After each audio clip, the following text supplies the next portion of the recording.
Baik, di sini saya akan menjelaskan tentang flowchart manual, yaitu proses yang dilakukan secara manual sebelum adanya sistem. Yang pertama yaitu konsumen mengorder obat, kemudian admin akan menerima informasi order obat, yang kemudian mengecek ketersediaan obat, dan melihat daftar obat yang tersedia. Apabila tersedia, maka admin akan meneruskan pesanan ke apoteker. Lalu, apoteker akan mengecek ulang order obat, kemudian menyiapkan obat yang dipesan, lalu diteruskan ke admin untuk dibuat petunjuk pemakaian obat. Lalu, admin akan menghitung harga obat dan membuat nota penjualan. Selain itu juga akan mencatat nota penjualan yang akan diteruskan ke konsumen sebagai nota pembelian obat. Selain itu, admin juga akan membuat laporan penjualan obat, membuat laporan persediaan obat yang kemudian akan diteruskan ke pemilik. Produk berikut merupakan tentang sistem yang sedang berjalan, dimulai dengan tahap login. Konsumen akan melakukan order obat, kemudian admin mendapatkan informasi tersebut dan sistem memberikan pemenuhan data obat berupa harga obat dan jumlah ketersediaan obat yang diorder oleh konsumen. Saat konsumen telah mendapatkan informasi tersebut, konsumen dapat melanjutkan proses pembelian, memilih metode pengiriman obat, dan metode pembayaran. Setelah itu, informasi tersebut disampaikan dan disimpan di admin. Apoteker akan menerima informasi pembelian obat dan akan melakukan verifikasi pesanan serta membuat petunjuk terkait pengguna. Selanjutnya yaitu ada data flow diagram atau DFD level 0. Nah, DFD ini terdapat 4 entitas, yaitu konsumen, apoteker, admin, dan pemilik. Konsumen itu pembeli yang melakukan pembelian obat dari sistem medicine BNS. Sedangkan admin itu pihak internal apotek yang menangani dari proses pembelian, penjualan obat hingga pembuatan laporan. Dengan apoteker itu pihak yang melakukan pemenuhan order pembelian obat. Sedangkan pemilik itu pihak owner dari apotek. Keempat entitas tersebut akan saling memasukkan dan menerima data dari sistem medicine BNS, dan ada beberapa uraian dari empat entitas tersebut, yaitu yang pertama konsumen, data yang dimasukkan ke dalam sistem berupa data order pembelian obat dan diterima oleh konsumen dari sistem berupa data nota pembelian obat dan data petunjuk pemakaian obat. Selanjutnya yang kedua ada admin. Di sini yang dimasukkan ke dalam sistem yaitu data input, daftar dan stok obat serta data pegawai. Apotek menerima data dari sistem berupa data obat dan data order pembelian obat. Selanjutnya ada apotek. Apotek dimasukkan ke sistem berupa data mengenai pemenuhan order pembelian obat dan data tentang petunjuk pemakaian obat. Dan apotek menerima data dari sistem berupa data order pembelian obat. Yang terakhir, 4. Pemilik. Pemilik ini dimasukkan ke dalam sistem berupa kelola data pegawai. Dan data yang diterima oleh pemilik dari sistem yaitu berupa data laporan stok obat dan minimum habis atau data laporan penjualan obat.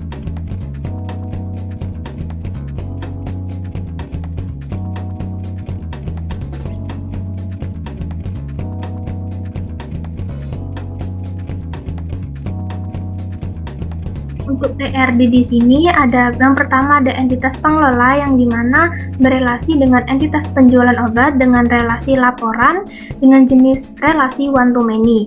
Kemudian entitas pengelola juga berelasi dengan entitas obat yang mempunyai relasi data obat dengan jenis relasi one to many.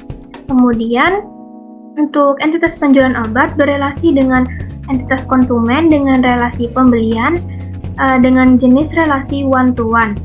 Untuk entitas konsumen juga berelasi ke entitas obat dengan relasi pencarian obat dengan jenis relasi many to many. Untuk entitas obat akan berelasi dengan 3 entitas lainnya. Yang pertama berelasi dengan entitas satuan dengan relasi data satuan dengan jenis relasi one to one. Kemudian entitas obat juga berelasi dengan entitas kemasan dengan relasi data kemasan dengan jenis relasi one to many. Yang terakhir, entitas obat juga berelasi dengan entitas golongan dengan relasi data golongan dengan jenis relasi one to many. Untuk use case diagram konsumen, di sini konsumen bisa melakukan login ke dalam website, memilih obat dan memasukkan ke dalam keranjang belanja, memilih metode pengiriman serta metode pembayaran, melakukan transaksi pembayaran, melihat petunjuk pemakaian obat, melihat nota pembayaran, serta logout dari website tersebut.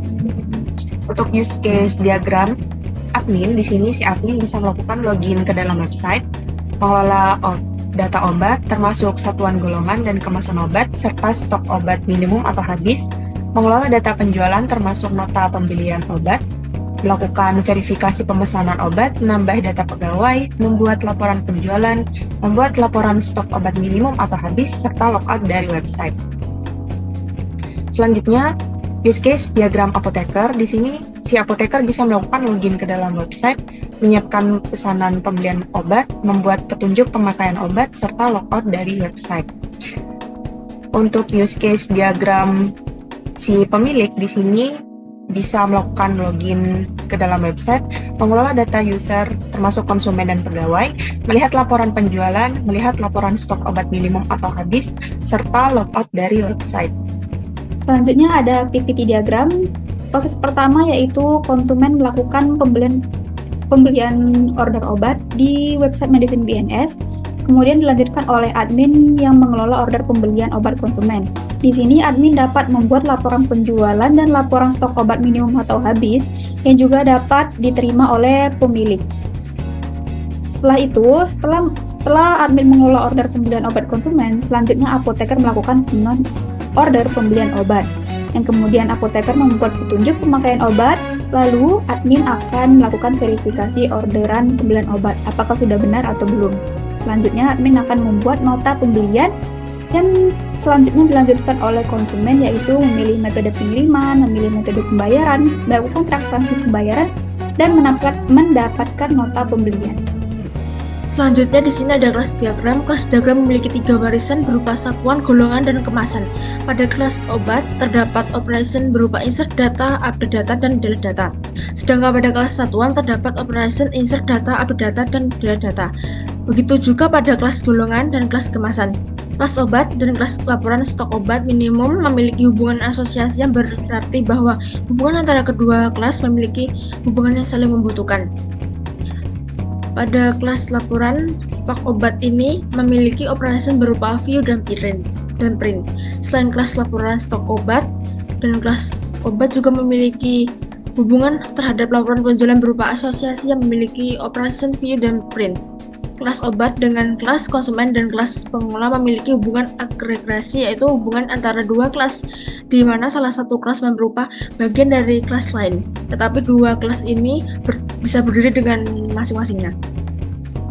Kelas konsumen terdiri dari operasi login, insert data, update data, select obat, cancel order, view nota pembelian, view petunjuk pemakaian, dan logout. Sedangkan pada kelas pengelola ini dari operation login, insert data, delete data, update, write, petunjuk pemakaian, view data, order, view laporan petunjuk. Sedangkan pada kelas laporan stok obat minimum memiliki hubungan asosiasi dengan kelas pengelola. Sedangkan kelas pengelola memiliki hubungan asosiasi dengan kelas penjualan obat. Pada kelas penjualan obat memiliki hubungan asosiasi dengan kelas konsumen dan kelas laporan penjualan obat.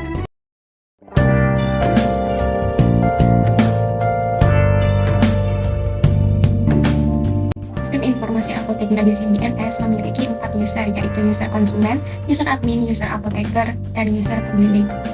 Pertama, yaitu user konsumen. Jika konsumen belum memiliki akun, maka dapat melakukan register terlebih dahulu, kemudian melakukan login ke dalam sistem.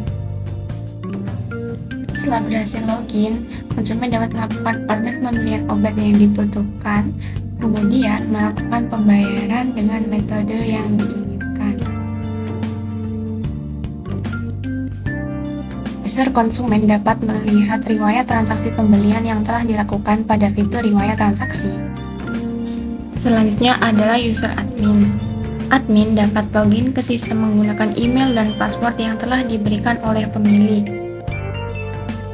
Dashboard admin berisi pemasukan harian dan bulanan, obat yang terjual, serta total penjualan pada hari dan bulan itu.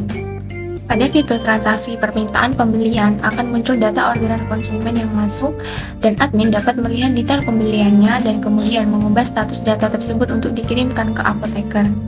Selanjutnya, user apoteker login ke sistem menggunakan email dan password yang telah diberikan oleh pemilik. Dashboard apoteker berisikan transaksi yang belum dan sudah divalidasi. Pada fitur orderan obat, apoteker dapat melihat data orderan konsumen dan detail pembeliannya. Kemudian, apoteker mengisikan cara pemakaian obat yang telah diorder satu persatu. Setelah terisi semua, apoteker merubah status orderan menjadi selesaikan pesanan untuk diberikan kembali kepada admin. Kembali lagi pada user admin, di fitur print nota dapat terlihat data orderan konsumen beserta cara pemakaian yang telah diisikan sebelumnya oleh apoteker. Klik print untuk mencetak nota pembelian obat konsumen. Pada fitur obat dapat terlihat daftar obat apa saja yang dijual oleh apotek beserta detail stok dan harga masing-masing obat tersebut. Admin dapat menambah, mengedit, dan menghapus data obat tersebut. Pada fitur laporan penjualan, admin dapat melihat data penjualan beserta detailnya, kemudian dapat mencetak laporan tersebut dengan mengklik tombol print. Kemudian, pada fitur laporan stok obat menipis berisikan data obat-obat yang stoknya kurang dari 5, dan admin dapat mencetak laporan tersebut dengan mengklik tombol print laporan menipis. Admin pada fitur pegawai dapat menambahkan akun admin lainnya maupun menambahkan akun apoteker. Yang terakhir yaitu user pemilik. Pemilik dapat login ke sistem menggunakan email dan password yang telah didapatkan sebelumnya. Dashboard pemilik berisikan pemasukan harian, bulanan, dan tahunan. Pada fitur laporan penjualan, pemilik dapat melihat data penjualan beserta detailnya, kemudian dapat mencetak laporan tersebut dengan mengklik tombol print. Kemudian, pada fitur laporan stok obat menipis berisikan data obat-obat yang stoknya kurang dari 5, dan pemilik dapat mencetak laporan tersebut dengan mengklik tombol print laporan menipis. Pada fitur pegawai, pemilik dapat menambahkan, mengedit, maupun menghapus akun admin dan akun apoteker.